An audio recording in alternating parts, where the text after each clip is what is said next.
আমার মুক্তিযুদ্ধের নেতা বঙ্গবন্ধু সত্য, আমার মুক্তিযুদ্ধের নেতা মৌলানা ভাসানী সত্য, আমার মুক্তিযুদ্ধের নেতা তাজউদ্দিন সৈয়দ নজরুলরা সত্য, আমার মুক্তিযুদ্ধের প্রধান সেনাপতি এমএজি উসমানী সত্য, আমার মুক্তিযুদ্ধের sector commander brigade commander major Zia I do hereby declare the independence of Bangladesh major Zia সত্য।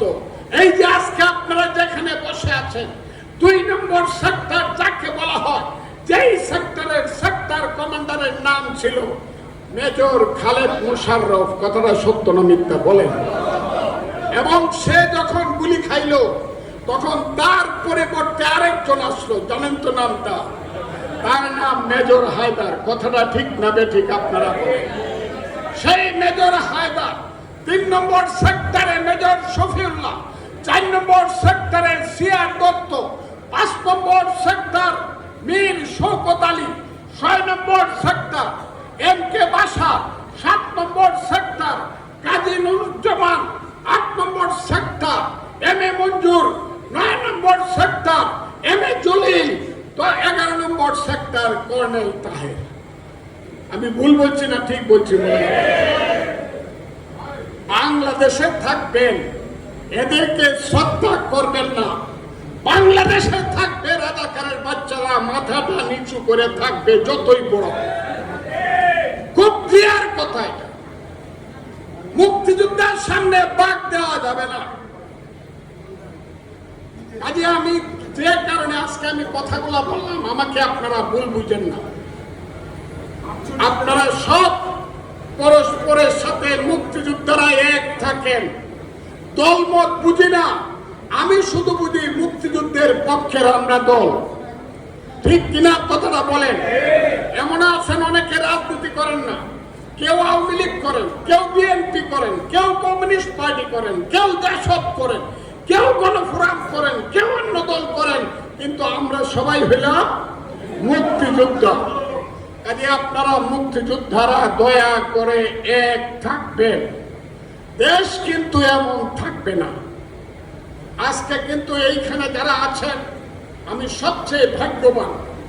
এই হলে আমি বহুবার মিটিং করি, বহুবার মাসে মাসে আমি মিটিং করি, মুক্তিযোদ্ধাদের মিটিংয়ে করি বা অন্য মিটিংয়ে আমি করি।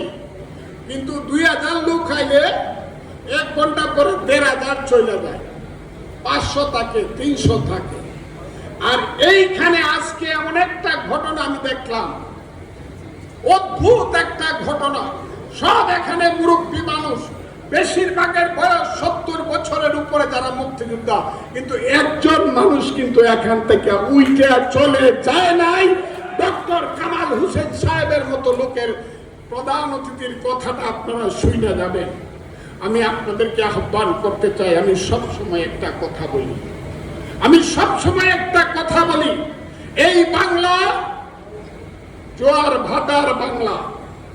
এই বাংলা ৩০০০ বছর আগে একজন মহাবীর আলেকজান্ডার এসে বাংলার গঙ্গা নদীর পশ্চিম পারে দাঁড়িয়ে বলেছিল, তার সেনাপতি সেলুকাসকে উদ্দেশ্য করে, বড় বিচিত্র দেশ সেলুকাস, তার চেয়ে বিচিত্র দেশের মানুষ আমি ও দেশে যাব না।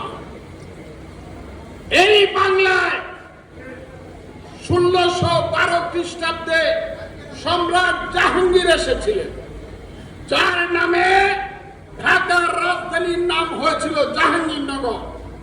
সেই জাহাঙ্গীরকে তার সেনাপতি ইসলামকে দাওয়াত করে আনলেন। সকালবেলায় জাহাঙ্গীর গিয়ে বুড়িগঙ্গার পাড়ে বসলেন। সমুদ্র তখন আরো কাছে ছিল। জাহাঙ্গীর দেখলেন নদীর পানি উত্তর দিকে যাচ্ছে।